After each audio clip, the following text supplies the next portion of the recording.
They scoffed when a retired SWAT officer vanished into the icy mountains, building a strange bunker no one understood.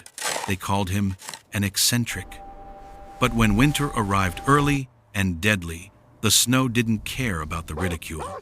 It only cared who was prepared and who wasn't. Stay with this story to the end, and you'll understand why. Before we begin, tell us where you're watching from, how we're so curious about it. And if this story touches your heart, please make sure to subscribe for more. Your support truly means the world. Snow came early to the high country, arriving sideways and unforgiving, frosting the pines and sealing the narrow road into a single white scar that promised isolation rather than escape. He had chosen this place precisely because it resisted comfort. The man was 63, a former SWAT officer named Jack Turner, tall at just over 6 feet, with a frame that had once been all sharp readiness and coiled force, now tempered into something heavier, denser, like iron left too long in the cold. His shoulders still carried breath, but they sloped slightly forward, as if years of doors kicked in and shields raised had taught his bones to expect impact. His face was square and deeply lined, the kind of face carved by stress rather than age, with a broken nose that had healed crooked decades ago, and a jaw shadowed by permanent salt and pepper stubble. His hair, once dark, had retreated to a short, disciplined cut of gray, and his eyes, dark, almost black, had the look of someone who watched corners even when standing alone. People said Jack Turner looked angry. The truth was worse. He looked alert, and alert men made others uneasy. He wore the same clothes every day, a faded canvas jacket with reinforced elbows, a wool sweater beneath it, thick cargo pants, and boots scarred by city pavement and mountain rock alike. He spoke little, not out of rudeness, but because words had failed him too often in the past, especially the last ones spoken by men who had trusted him to get them home. The cabin he lived in sat half buried against a ridge, poorly built decades earlier by someone who believed optimism could substitute for insulation, and every winter wind proved that belief wrong. The walls breathed cold, the roof groaned under snow, and Jack accepted this as penance rather than inconvenience. He could have rebuilt. He knew how. He chose not to. The only creature who shared the cabin was Rex, a German shepherd nearing 9 years old, large even for his breed, with a heavy chest, powerful hind legs, and a coat once rich black and tan, now dulled by gray around the muzzle and eyes. One ear stood erect, while the other bent permanently forward where cartilage had torn and healed badly. Scars crossed his neck and shoulder, old knife wounds from a raid gone wrong, earned long before Jack had retired, when Rex had been younger and faster and utterly fearless. His amber eyes remained sharp, intelligent, tracking sound and movement with quiet calculation, but there was stiffness in his gait now, a faint hesitation before he lay down, as if every movement required negotiation with old pain. Rex wore a simple leather collar, cracked and softened by years of use, and followed Jack not from command, but from loyalty grown too deep to question. Where Jack carried ghosts, Rex carried memory, and between them there existed a wordless agreement. They would guard each other until neither could stand watch anymore. Jack had come to the mountains 3 winters earlier after the incident everyone politely called a botched operation, though Jack knew better. It had been an apartment stairwell, too narrow, too dark, a suspect who had panicked, and a flash of movement that triggered training faster than thought. 2 officers had died that night, one from friendly fire, one from hesitation. Jack had survived, which felt like the wrong outcome. The department cleared him. Therapy was suggested. Retirement was encouraged. Jack took the badge off, folded it into a drawer, and drove north until the roads thinned and the silence grew heavy enough to sit with. He did not miss the city. He missed the certainty, the clear edges of right and wrong that only existed in theory anyway. In the mountains, winter made no apologies and offered no explanations, and Jack respected that honesty. The locals, few as they were, noticed him mostly because he refused to be noticed. At the general store 20 miles down the mountain, they called him the Watchman, half joking, half wary. A man named Hank Miller, thick-necked and red-bearded, a rancher whose face had been burned into permanent suspicion by sun and wind, once asked Jack why he lived so far out without a wife or family. Jack had looked at him, measured the question, and answered truthfully, "Because it's quieter." Hank laughed, uneasy, and never asked again. That was the extent of Jack's social life. Winter tested him early that year. By mid-November, storms rolled in like sieges, one after another, stacking snow against the cabin walls and sealing gaps Jack had stuffed with rags and old boards. The cold crept into his joints, settled behind his eyes, and made sleep thin and fractured. At night, when the wind struck the cabin just right, Jack dreamed of breaching charges and shouting commands, of Rex lunging through smoke, of blood slick on tile floors. He woke with his heart hammering and his hand reaching for a weapon that was no longer there. Rex would lift his head, pat across the floor, and press his weight against Jack's legs, grounding him without fuss, as if reminding him that the only threat now was the weather. Sometimes Jack laughed at that, a rough sound, brief and surprised, because even in exile, the dog still performed crowd control on his demons. The idea of digging the shelter came to Jack one morning after he found ice inside the cabin, delicate white feathers forming along the seams of the walls. He stood there, breath steaming, and felt something in him harden into decision. He had learned underground tactics years ago: structural integrity, load distribution, ventilation, skills meant for pursuit, not survival, but knowledge rarely cared about intent. He marked the hillside behind the cabin, chose a spot where the earth sloped naturally and drainage would favor him, and began to dig. Rex watched with open curiosity, tail thumping slowly, as if Jack had finally decided to do something sensible. The work hurt. Jack's hands blistered beneath gloves. His back protested every shovelful, and the thin mountain air punished his lungs. He moved carefully, methodically, measuring twice, resting often, ignoring the small, treacherous voice that whispered he was too old for this. He had been told he was too old before. He had proven otherwise until the proof ran out. The neighbors noticed. Hank Miller rode by once on his snowmobile, slowing just enough to shout, "You planning to bury yourself up there?" Jack waved without stopping. Rex barked once, offended on principle. The nickname stuck.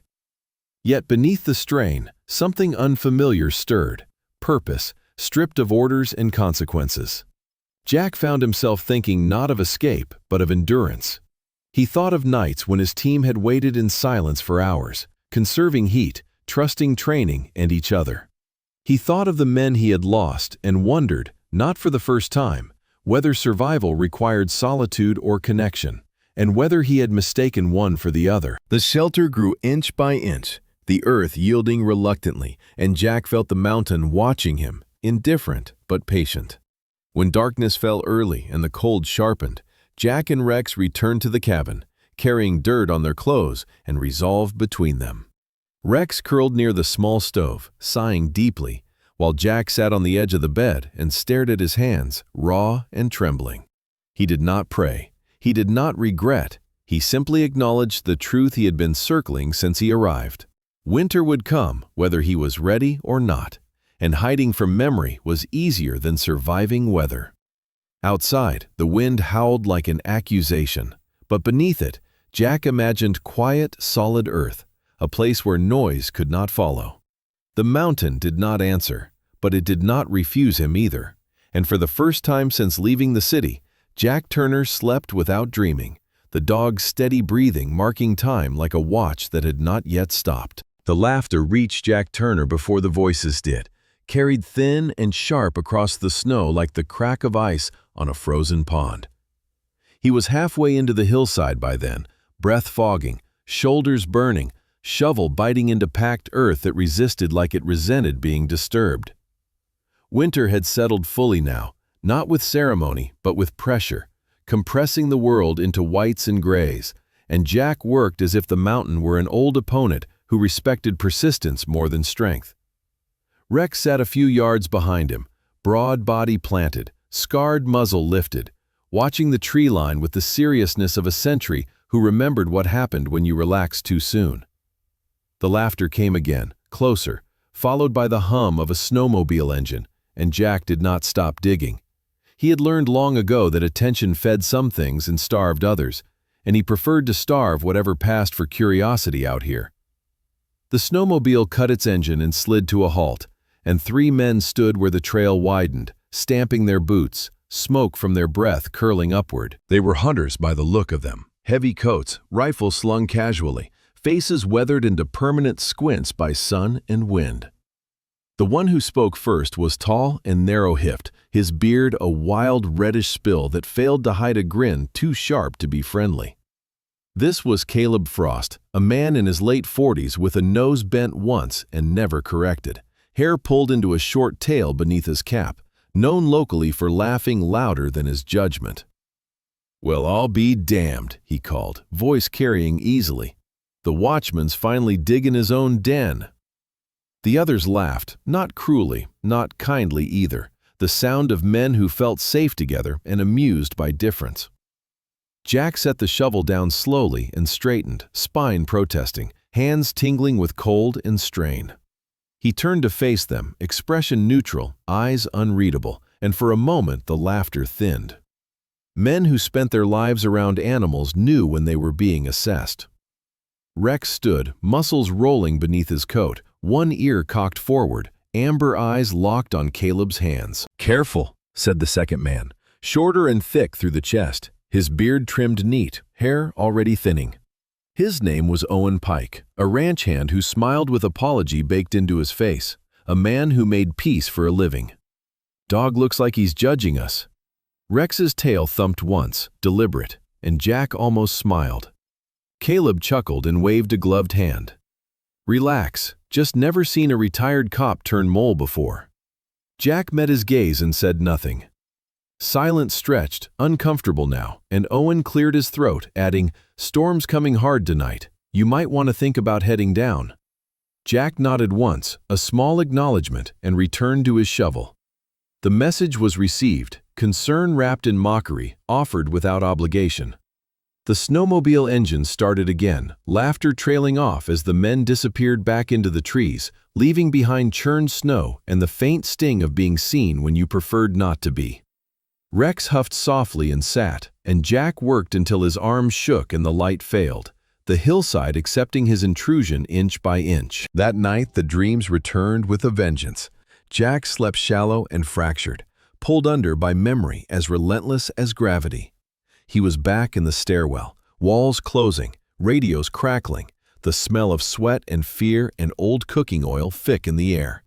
He heard his own voice issuing commands with a certainty that felt obscene now, heard Rex's younger bark echo sharp and fearless, felt the moment tilt when everything went wrong. He woke, choking on cold, heart hammering, hands curled into fists that ached. Rex was there instantly, heavy weight against Jack's thigh, warm breath steady and real. Jack pressed his forehead to the dog's neck, inhaled the familiar scent of fur and wood smoke, and let the tremor pass. Humor arrived unexpectedly the next morning in the form of Rex attempting to steal a mitten. Jack was tightening a brace near the entrance of the growing tunnel when the dog, bored and opportunistic, seized one of Jack's thick wool gloves and bolted a few steps before slipping spectacularly on packed snow. The mitten sailed into the air. Rex skidded sideways, legs flailing, and landed in a heap of dignity and limbs. Jack stared, then laughed, a sound rusty from disuse, surprising in its force. Rex rose, offended, shook himself, and returned the mitten with exaggerated care, tail wagging in wounded pride. The mountain absorbed the sound of laughter without comment, but Jack felt something inside him loosen, just a fraction. Work continued, and with it came more witnesses. Sarah Holloway arrived one afternoon on snowshoes, moving with quiet efficiency that spoke of long familiarity with cold. She was in her early 50s, tall and spare, with a straight-backed posture and a face weathered smooth rather than rough, as if the years had sanded her edges instead of carving them. Her hair, iron gray threaded with darker strands, was braided tightly down her back, and her skin held the pale resilience of someone who spent winters outdoors by choice rather than necessity. Sarah ran the small supply outpost down valley, a woman known for blunt honesty and a refusal to indulge nonsense. Traits sharpened years earlier when a late freeze had wiped out half her stock and taught her that sentimentality did not keep you alive. She stopped a respectful distance away, eyes taking in the tunnel, the bracing, the angle. "You're cutting into clay," she said, "not a question." Jack nodded. "Smart," she continued, then tilted her head slightly. "You know ventilation will be your enemy if you get it wrong." "I know," Jack said, voice rough but steady. Sarah looked at Rex, who regarded her in turn, ears attentive. "Good dog," she said, and Rex accepted the assessment as his due. She offered Jack a bundle of seasoned wood strapped to her pack. "Storm'll pin you up here tonight," she said. "Figured you could use dry fuel." Jack hesitated, then took it, meeting her eyes. "Thank you."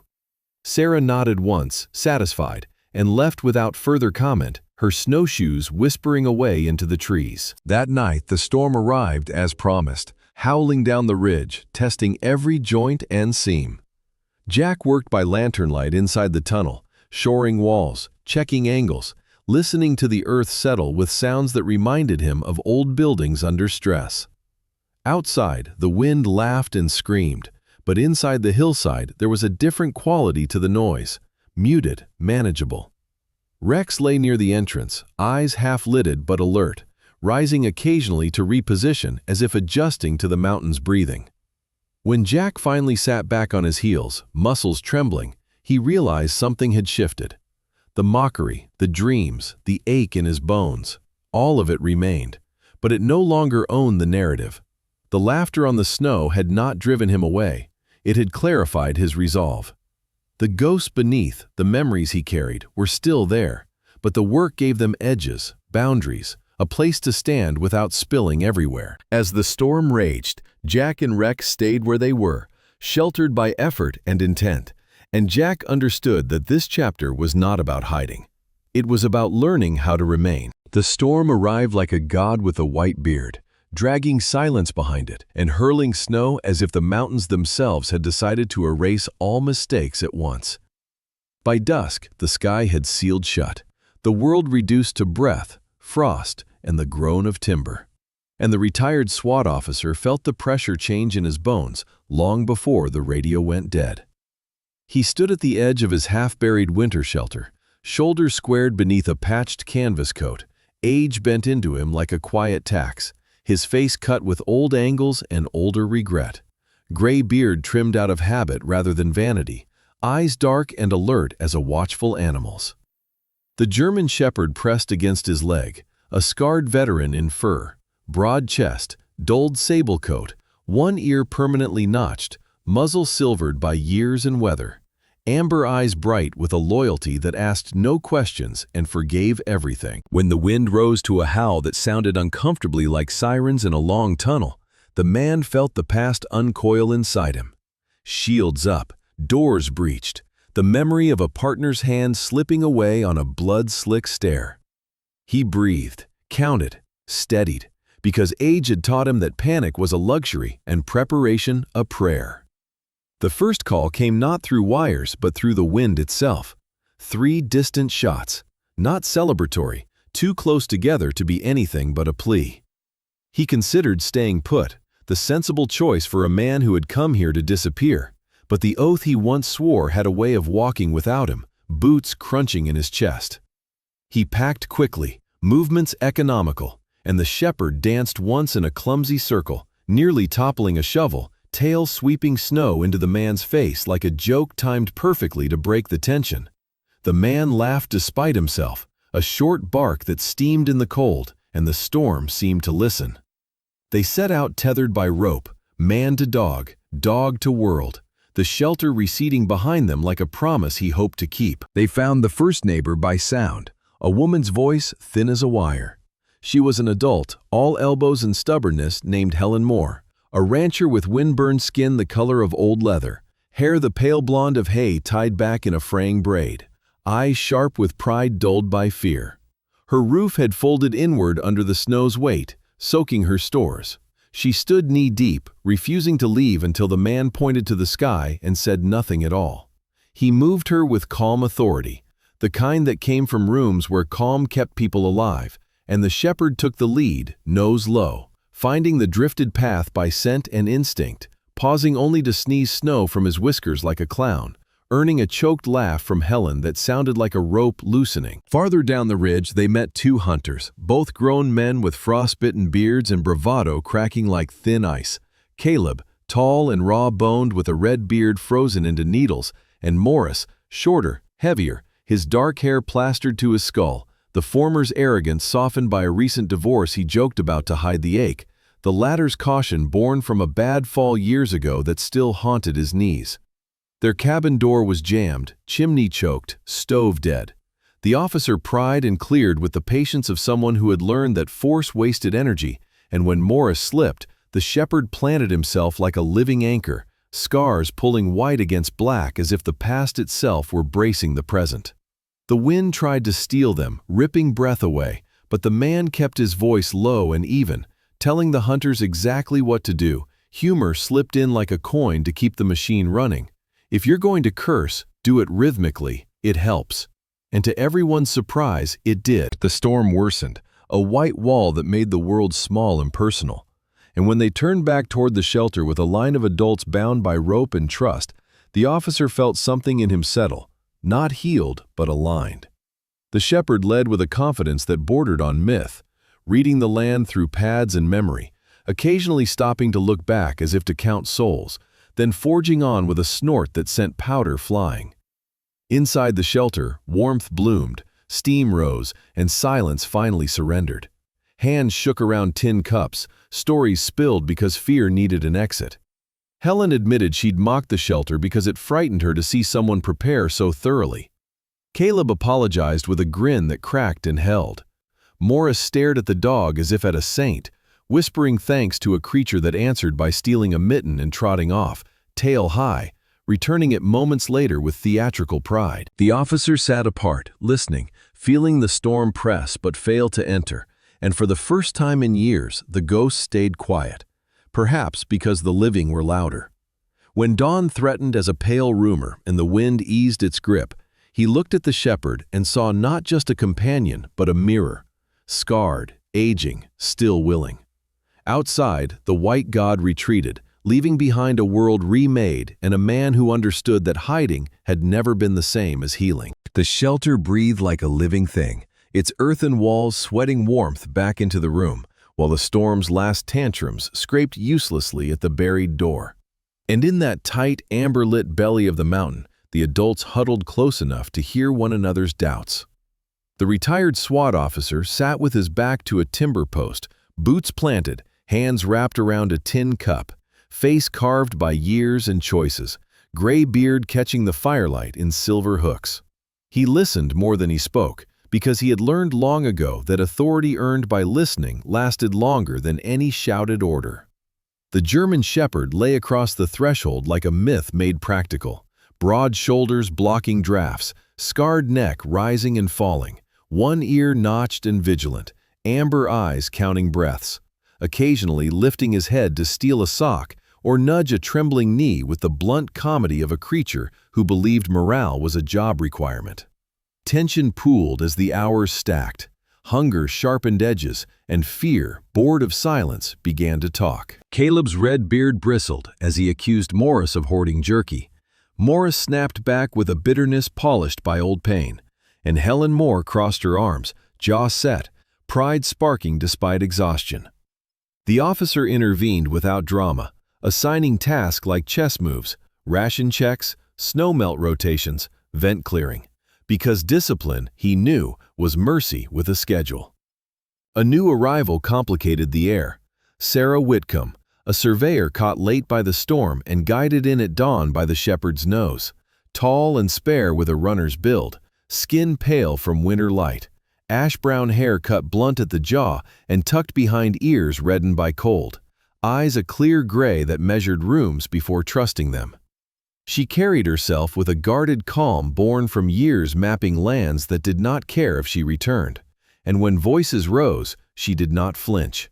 She simply moved closer to the fire and offered a thermos, the gesture small but disarming. Another adult followed her shadow, a taciturn lineman named Owen Pike, broad-chested and heavy-handed, beard black and shot with early white, hair cropped short from habit rather than fashion, shoulders slumped by a recent widowhood that had taught him silence as a second language. He nodded once, sat, and stared at the flame as if it might answer. As the day stretched, suspicion flickered again. Whispers about the dog guarding too fiercely, about the officer deciding too much, and the officer felt the old itch, the muscle memory of force, rise and pass like a bad dream.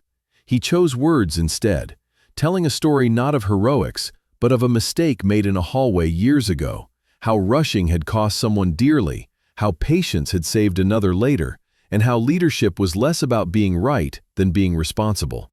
Laughter leaked in through the cracks when the shepherd, apparently offended by the somber tone, rolled onto his back with a groan and pawed at the air until Sarah laughed outright, a sound like glass chiming, and even Owen's mouth twitched. The dog accepted the applause with a wag that knocked over a ladle, earning mock scolding that settled nerves better than any sermon. Night returned, and with it a scare.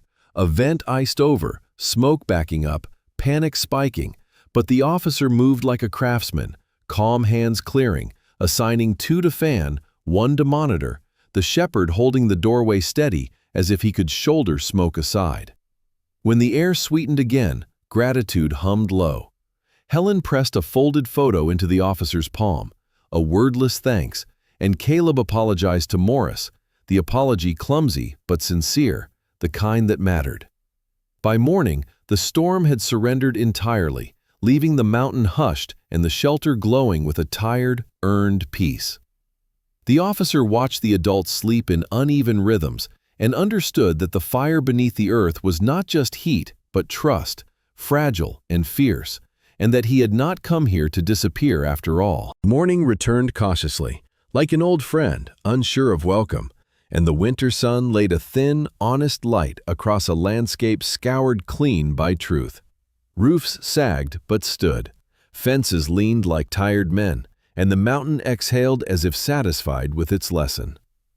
The retired SWAT officer stepped out of the shelter last, broad shoulders easing beneath his weathered coat, breath steady, gray beard rhymed with melt, eyes tracking details the way they always had.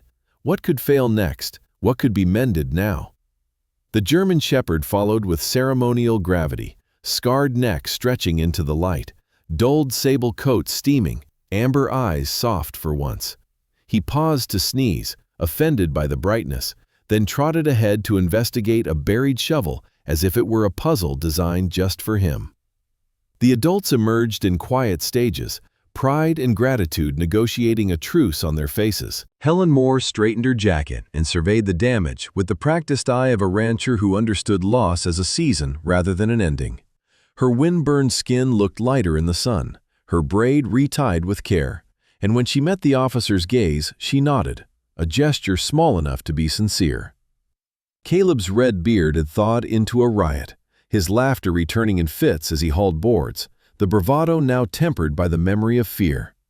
Morris moved slower, knees complaining, but he smiled more, discovering that being cautious did not have to mean being alone. Sarah Whitcomb stepped outside and squinted at the horizon, ash-brown hair catching light, runner's frame easy and purposeful. She unfolded a map from memory, not paper, and began to talk about drainage and drift patterns, her voice calm and precise, the kind that steadied rooms. Owen Pike lingered near the fire pit, broad hands flexing as if remembering weight. His beard had caught a white streak of ash, and he listened more than spoke.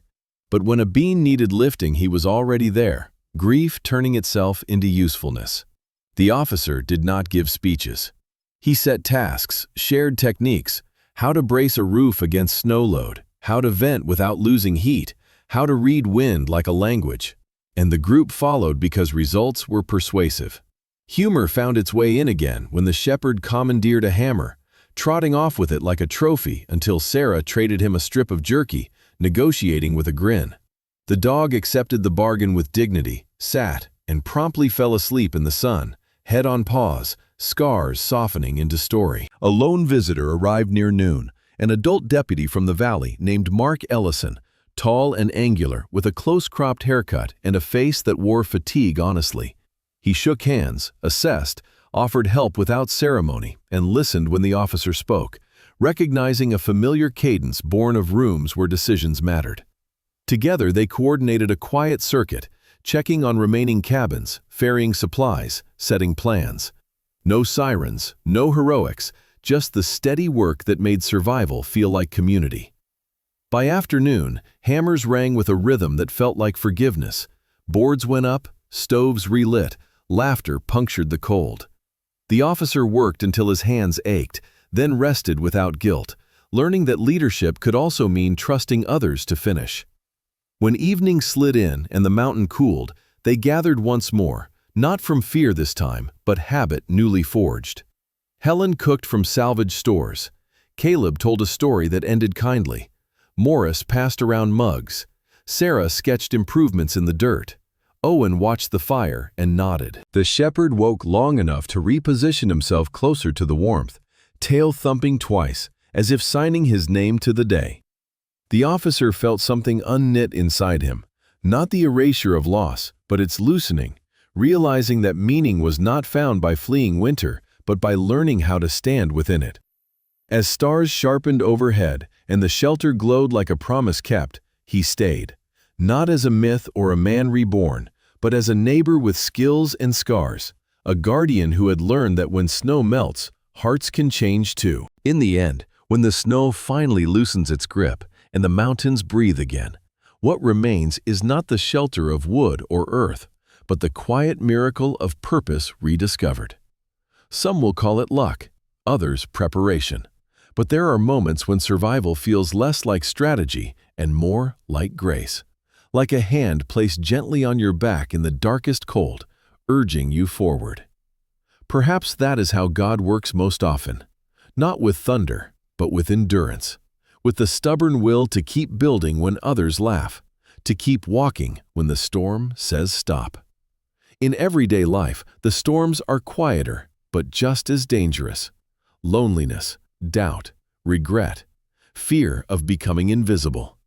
And yet, if you dig deep enough, if you stay faithful to what you know is right, warmth appears where none should exist.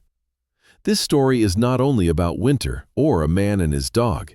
It is about the truth that no effort made with integrity is ever wasted, and no soul willing to stand for others is ever truly alone. If this story stirred something in you, let it move beyond the screen. Share it with someone who needs strength today. Leave a comment and tell us what storm you are facing or what shelter you are building in your own life. And if you believe, even a little, that stories like this matter, subscribe to the channel, because sometimes the smallest act of connection becomes the miracle that carries someone through the cold.